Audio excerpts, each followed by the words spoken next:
என்னுடைய செயலும் சிந்தனையிலும் இந்த சமூகத்துக்கு பயனுள்ளதாக இருக்குன்னு நினைக்கிறவங்க மட்டும் இந்த மூவேந்தர் மீடியாவை சப்ஸ்கிரைப் பண்ணிவிட்டு பெல் ஐக்கான் ஆல் கொடுத்து வந்து ஃபாலோ பண்ணிக்கோங்க.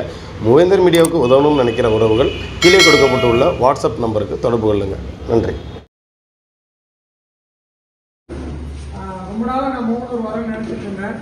தொடர்ந்து ஐயாவுடைய திருப்பதிக்கு கிஷோர் முரேஷன் வருவாங்க. இப்போ ஒரு வாய்ப்பு கிடைச்சிருக்கு. ஏன்னு கேட்டால் நம்ம பட்டியல் வெளியேற்றம் அப்படிங்கிற ஒரு விஷயத்த நம்ம பண்ணிட்டு இருக்கோம். ஏன் அப்படின்னு கேட்டீங்கன்னா, நம்ம யாருமே தாழ்த்தப்பட்டவங்க கிடையாது. நம்மளை தாழ்த்தப்பட்டவங்களாக 1936 ஆக்கிட்டாங்க. ஒரு விவசாயத்தை செய்யக்கூடியவங்க எப்படி தாழ்த்தப்பட்டவங்க ஆவாங்க? அப்படி தாழ்த்தப்பட்டவரான நம்ம கைப்பட்ட நெல்லை சாப்பிட்றாங்களா இல்லையா? அதை சாப்பிடாம இருக்கணும்ல. அப்ப நம்ம தாழ்ந்தவங்க நம்ம நெல்லும் தாழ்ந்ததானே இருக்கணும். அப்படி இருக்கிற சூழ்நிலை நம்ம தாழ்த்தப்பட்டவராகணும். அந்த இழிச்சல் நமக்கு வேண்டாம் அப்படின்னு நம்ம அதுல இருந்து பிசியோ ஒரு எம்பிசியோ எதுக்கும் நம்ம போகணும். அதற்காக நம்ம ஒரு பாத யாத்திரை நடத்த போறோம். 10 நாள் பாத யாத்திரை ஐயாவுடைய நினைவிடத்திலிருந்து தொடங்கி சென்னை வரைக்கும் நம்ம போகணும். அப்போ பாத யாத்திரை நடத்தும் போது ஒட்டுமொத்த தமிழ்நாட்டில் இருக்கக்கூடிய தேவேந்தர்களை தவிர வெளிமாநில இருக்கிற தேவேந்தர்கள் கலந்து கொள்றாங்க. பாம்பே, கல்கட்டா, பஞ்சாப் எல்லாமே கலந்து கொள்றாங்க. அப்போ நம்ம அந்த பாத யாத்திரை நடக்கும்போது நம்முடைய ஜனத்தொகையுடைய ஸ்ட்ரென்த்தை காமிக்கணும். அரசாங்கம் பார்ப்பாங்க, போறதை பார்ப்பாங்க. அப்ப அவங்களுக்கு இது வேண்டாம், எலெக்ஷன் வர நேரத்தில் இந்த ஒரு கோரிக்கையை நம்ம எடுத்துக்கணும் அப்படின்னு அவங்க பண்ணும்போது கண்டிப்பா நமக்கு வெற்றி கிடைக்கும்.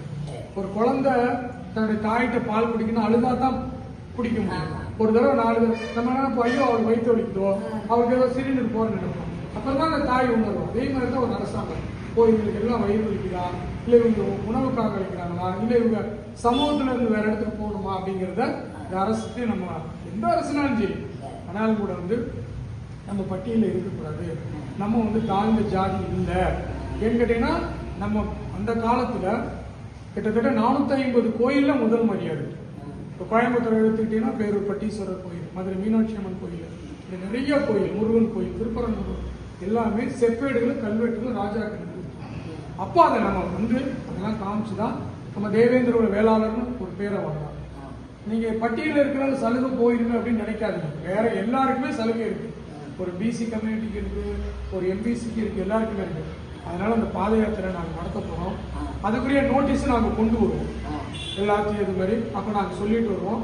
எல்லா ஜனங்களும் ஆதரவு தந்து அன்று கடைசி நாள் ஒரு மிகப்பெரிய சென்னையில் ஒரு உண்ணாவிரத்தை நாங்கள் நடத்துறோம். ஏன்னு கேட்டீங்கன்னா, நமக்கு ஜனநாயக முறைப்படி போராடணும். ஒரு பஸ் உடைக்கிறதோ, ஒரு பொது சொத்துக்கள் நம்ம, ஏன்னா எல்லா பிள்ளையும் நம்ம பிள்ளைய படிச்சிருக்கு. நாளைக்கு அந்த மாதிரி பண்ணும்போது நம்ம அழகு உட்படுத்துவாங்க. ஸோ அதனால நம்ம அந்த விஷயத்தை நம்ம எடுக்கிறோம்.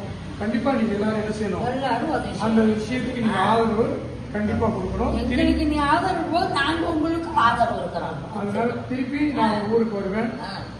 ரொம்ப சந்தோஷம் உங்களை பார்த்ததுல. சரிங்களா?